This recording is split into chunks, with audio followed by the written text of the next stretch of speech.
옛 책 데모놀로지아에는 처음에는 무시되었다가 단순한 우연을 통해 나중에 주목받게 된 중요한 치료법들의 많은 사례들이 인용되어 있다. 저자는 또한 의학의 새로운 발견이라 불린 것들 대부분이 아주 오래된 관행들의 부활과 재채택에 불과하다고 보여준다. 지난 세기 동안 일명 마담 누플레르라 불린 여성 돌팔이는 수컷 양치식물의 뿌리를 회충 치료의 효과적인 비밀 묘약으로 판매하며 널리 광고하였다. 그 비밀은 루이 15세에 의해 거액으로 사들여졌고 이후 의사들은 그것이 갈렌에 의해 같은 질병의 치료제로 추천되고 사용되었다는 사실을 발견하였다. 통풍 치료에 유명했던 포틀랜드 공작의 가루는 사실 카이리우스 아우렐리아누스의 디아켄타우레온이었다. 나중에 밝혀진 바에 따르면 그것은 이미 가장 오래된 의학 저술가들이 사용했던 것이며 그들 또한 그것을 고대 그리스 철학자들의 저술에서 발견한 것이었다. 허송 박사의 이름을 따서 불리게 된 유명한 오메디시날 또한 마찬가지였다. 통풍 치료제로 이름을 날린 이 약은 새로운 이름에 가면 아래에서 코리쿰 아우투만 날레, 즉 초원의 사프란임이 밝혀졌으며 이 식물은 곧 헤르모닥틸루스라 불리는 식물과 동일한 것이었다. 이 식물의 효능은 4세기의 위대한 의사 오리바시우스와 5세기 알렉산드리아에 저명한 의사 아이티우스 아미데누스에 의해 통풍의 확실한 해독제로서 인정되고 옹호되었었다. 그러나 그 약은 이후 너무 오래되었다는 이유로 버려지고 지난 세기 말에 번성하던 의학계 회원들에 의해 불신을 받게 되었다. 심지어 위대한 생리학자 마젠디조차도 이미 가장 오래된 의사들에 의해 발견되고 좋은 것으로 판명된 것을 새롭게 발견한 셈이었다. 그가 제안한 결핵치료법, 즉 프루시안산의 사용은 이미 린네우스에 져서 아메니타테스 아카데미카의 제사관에 나와 있었다. 린네우스는 그곳에서 증류된 월계수수가 폐결핵 치료에 매우 유익하게 사용되었다고 보여주었다.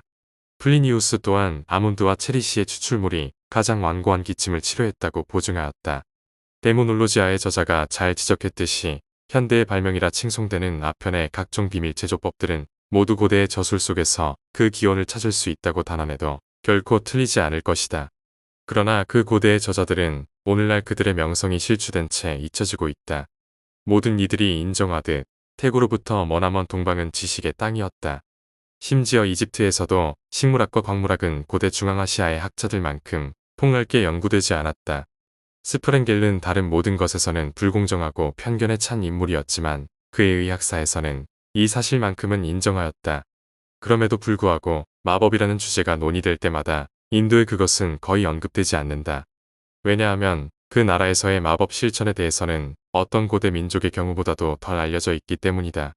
인도인들에게 마법은 이집트 사제들의 경우보다 더 비애적이었다. 그것은 너무나 신성하게 여겨졌기 때문에 그 존재조차도 절반만 인정되었고 오직 공적 위기 상황에서만 공개적으로 행해졌다. 그것은 단순히 종교적인 문제 이상이었으며 신적인 것으로 간주되었다. 이집트의 성직자들은 엄격하고 순수한 도덕을 실천했음에도 불구하고 그들의 거룩함의 삶과 초자연적 금욕을 통한 기적적 능력에 있어서 인도의 짐노소피스트들과는 결코 비교될 수 없었다. 그들을 잘 아는 사람들은 그들을 칼데아의 마귀보다도 더 큰 경외심으로 대했다. 그들은 삶의 가장 단순한 편의조차 스스로 거부하며 숲속에 거주했고 가장 은둔적인 수행자의 삶을 살았다. 반면 그들의 이집트 형제들은 적어도 공동체 안에 함께 모여 살았다. 역사는 마법과 점수를 행한 자들 모두에게 불명예의 낙인을 찍었지만 그럼에도 그들의 의학적 지식의 가장 큰 비밀의 소유자이자 그 실천에 있어서 비할 데 없는 숙련자로 기록했다. 인도의 수도원들에는 그들의 학문적 증거를 기록한 수많은 서적이 보존되어 있다. 이 짐노소피스트들이 인도 마법의 실제 창시자였는지 아니면 단지 최초의 리시들로부터 물려받은 것을 실천했는지 말하는 것은 엄밀한 학자들에게는 단순한 추측으로 여겨질 것이다. 현대의 한 저자는 이렇게 썼다.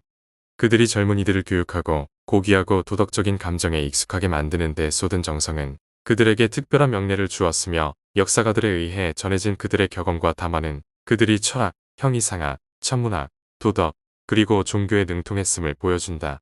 그들은 가장 강력한 군주의 통치 아래에서도 자기 존엄을 지켰으며 군주들을 찾아가거나 사소한 은혜를 구하지 않았다.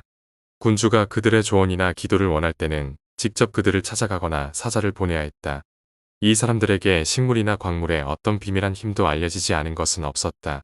그들은 자연을 그 깊은 곳까지 탐구했으며 심리학과 생리학은 그들에게 열린 책과도 같았다.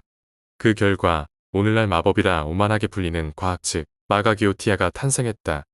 성서에 기록된 기적들이 기독교인들에 의해 믿음의 사실로 받아들여지고 그 믿음을 거부하는 것이 불신앙으로 간주되는 동안 아타르바 베다에 기록된 놀라운 이야기들은 조롱의 대상이 되거나 악마적 증거로 여겨진다. 그러나 여러 면에서 우리는 그 두 전통 사이의 동일성을 보여줄 수 있다. 더구나 학자들에 의해 베다가 유대인의 성서보다 훨씬 오래되었음이 입증된 이상, 만약 한쪽이 다른 쪽에서 빌려왔다면 그 책임은 힌두의 경전에 있지 않다는 결론이 쉽게 나온다. 무엇보다 그들의 우주 생성론은 브라흐마가 힌두교에서 최고신으로 여겨졌다는 서구 문명국들의 오해가 얼마나 잘못된 것인지를 보여준다.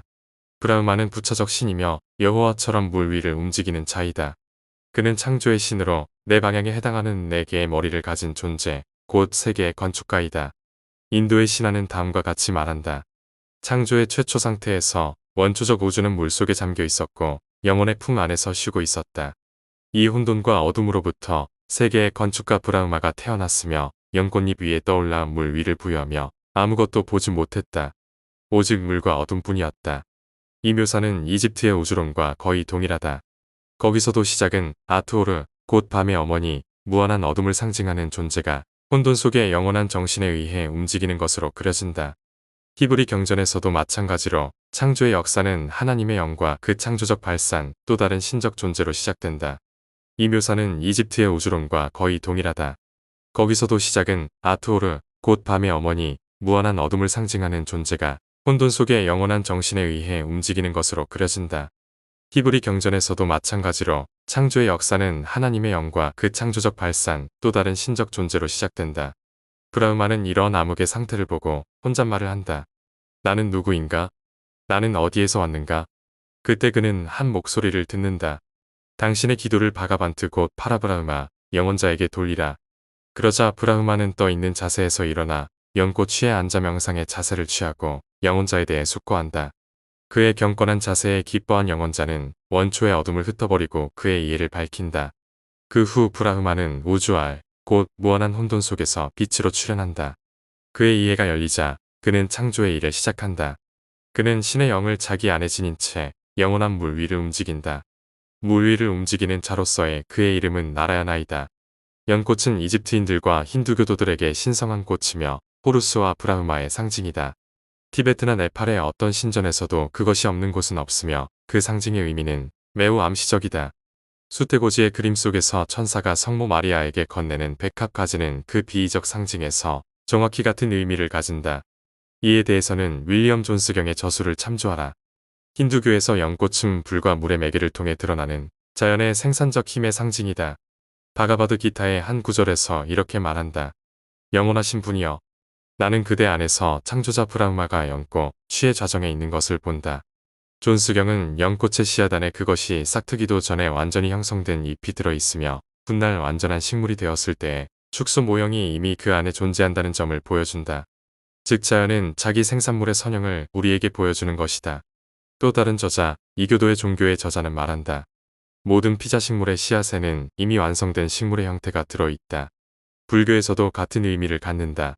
부처의 어머니 마하마야는 부처의 영인 보디사트바에게서 자신의 아들 탄생의 예고를 받았는데 그 영은 그녀의 잠자리에 나타나 연꽃을 손에 들고 있었다.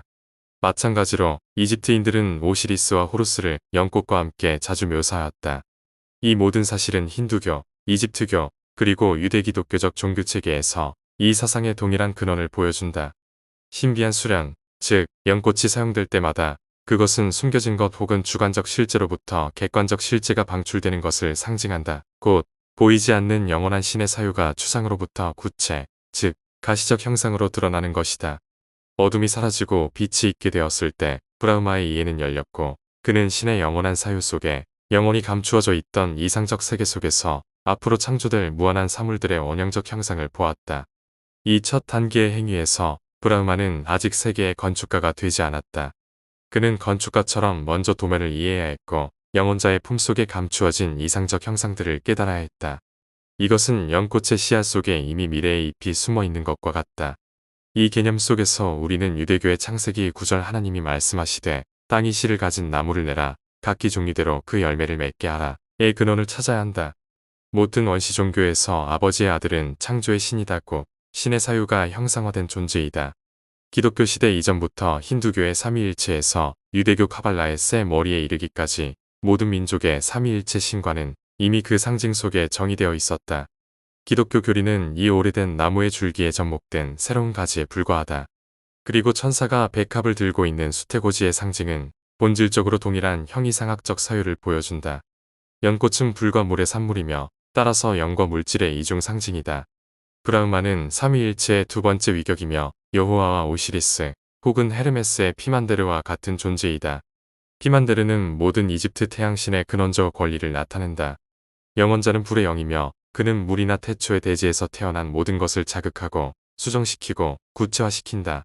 그러나 우주는 곧 브라흐마 자신이며 브라흐마는 곧 우주이다. 이것이 스피노자가 피타고라스 철학에서 끌어온 철학이며 바로 지오르다노 브루노가 순교한 사상이다. 기독교 신학이 그 기원에서 얼마나 멀어졌는지는 이 역사적 사실이 잘 보여준다. 브루노는 초대 기독교인들이 채택하고 사도들까지 해석했던 상징에 대한 주석 때문에 죽임을 당했다. 보디사트바의 연꽃, 그리고 나중에 가브리엘의 백합은 불과 물, 곧 창조와 생성의 사상을 상징하며 이것은 가장 초기의 세례 성례전 교리 속에 이미 포함되어 있다. 브루노의 철학과 스피노자의 철학은 거의 동일하다. 다만 스피노자의 문체가 훨씬 더 신중하고 은폐되어 있을 뿐이다. 둘 다 피타고라스에게서 그 원천을 찾았다고 하며 신을 그 자체로서의 존재, 곧 무한한 영으로 보았다. 그는 어떤 원인이나 결과에도 의존하지 않는 절대적 존재이며 자신의 뜻으로 만물을 창조하고 그 우주 질서를 영원히 유지하는 유일한 자유자이다. 이 점에서 브루노와 스피노자는 신은 자연 안에서 찾아야 하며 그 밖에서 찾을 수 없다고 주장하였다. 창조가 창조주의 힘에 비례한다면 우주와 창조주는 모두 무한하고 영원하며 한 형상이 자기 본질에서 흘러나와 또 다른 것을 낳는다. 현대의 주석가들은 브루노가 다른 세계에 대한 희망 없이도 자신의 신념을 위해 죽었다고 말하면서 그가 사후 생명에 대한 믿음을 가지지 않았다고 추측한다. 드레이퍼 교수도 브루노가 영혼의 불멸을 믿지 않았다고 단언했다.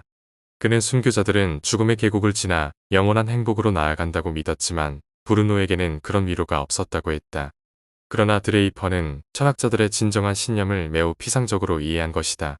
스피노자를 일단 제외하고 그를 무신론자로 보더라도 브루노가 피타고라스의 교리를 따랐다면 그는 당연히 사후 생명을 믿었을 것이다. 그러므로 그는 위로 없는 무신론자가 될 수 없었다. 도메니코 베르티 교수의 브루노 전기에 실린 고문서들은 그의 실제 철학과 신앙을 명확히 증명한다. 알렉산드리아의 신플라톤주의자들과 후기 카발라 학자들과 마찬가지로 브루노는 예수를 마법사라고 불렀다. 그러나 그것은 오늘날의 천박한 의미가 아니라 포르피리오스와 키케로가 말한 신적 지혜의 뜻이었다. 그에게 있어 마법사들은 신성한 존재로 세속의 모든 것에서 자신을 분리하고 신적 덕성과 신들의 본성을 명상하며 그 신적 본성을 더 깊이 이해한 사람들이었다. 그들은 생애 동안 보이지 않는 존재들과의 지속적 교류를 유지했으며 이를 통해 다른 이들을 그 신비 속으로 입문시켰다. 브루노의 가장 깊은 철학적 신념을 가장 잘 보여주는 방법은 그의 고발문과 자백문에서 발췌한 부분들을 직접 인용하는 것이다. 브루노의 고발자 모체니고의 고발장은 다음과 같은 내용으로 이루어져 있다. 나는 고귀한 마르칸토니오의 아들 주안의 모체니고로서 내 양심의 명령과 내 고해 신부의 지시에 따라 당신의 거룩한 신부님께 다음과 같이 고발한다.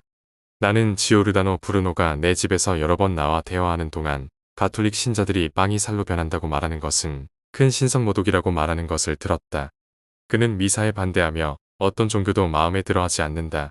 그는 그리스도를 불량한 자라 부르며 그리스도가 사람들을 현혹시키기 위해 악한 일을 했기 때문에 그는 마땅히 말뚝에 박혀야 한다고 말했다.